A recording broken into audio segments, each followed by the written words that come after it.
जय भीम दोस्तों।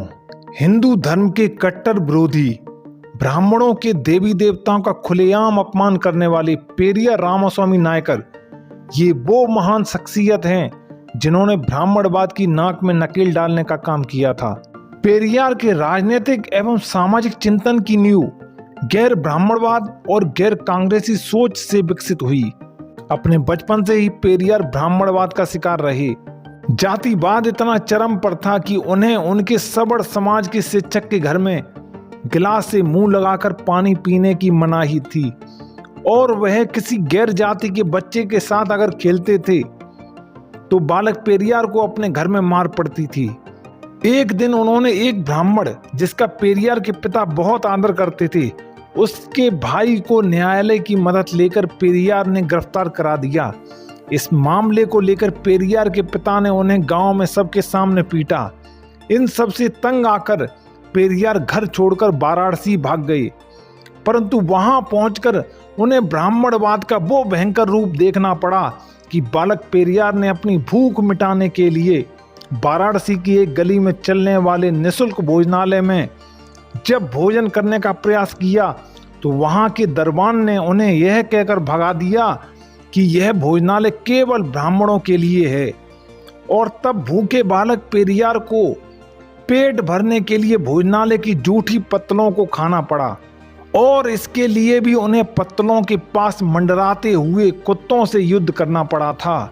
यह सब घटनाएं बालक पेरियार के कोमल हृदय को बहुत गहरा असर कर गईं और उन्होंने अपनी तार्किक बुद्धि के बल पर ब्राह्मणी व्यवस्था का ऐसा जनाजा निकाला कि ब्राह्मणों की आने वाली पीढ़ियों की भी पेरियार के नाम से रूह कांप जाती है। आइए जानते हैं पेरियार के विचार।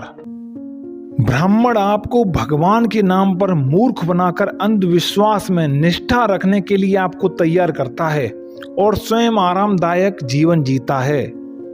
ब्राह्मण तुम्हें अछूत कहकर निंदा करता है, देवताओं की प्रार्थना करने के लिए दलाली करता है।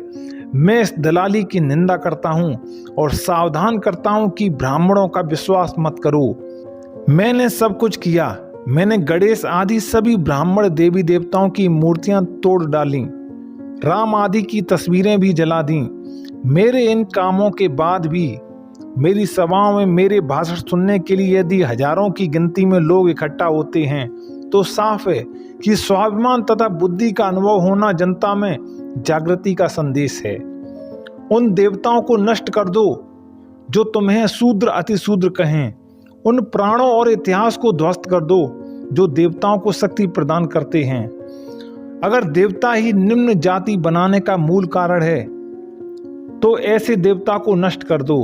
अगर धर्म है तो इसे मत मानो। अगर मनुस्मृति, गीता या अन्य कोई पुराण है तो इसको जलाकर राख कर दो। अगर ये मंदिर हैं, त्योहार या रीति रिवाज हैं तो इसका बहिष्कार कर दो।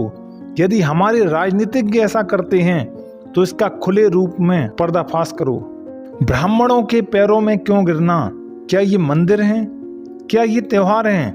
नहीं, ये सब कुछ भी नहीं है। हमें बुद्धिमान व्यक्ति की तरह व्यवहार करना चाहिए। यही प्रार्थना का सार है।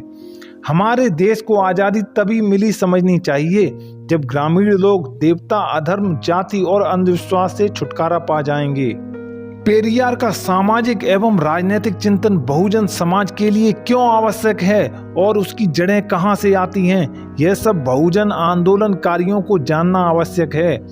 बहुजन आंदोलन के लिए यह आज भी उतना ही जरूरी है जितना कल था। आपको कैसे लगे पेरियार के विचार? कृपया कमेंट में अपनी राय दें।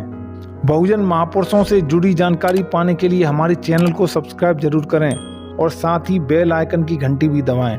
मिलते हैं अगले वीडियो में। जय भीम, जय पेरियार, नमो बुद्धाय।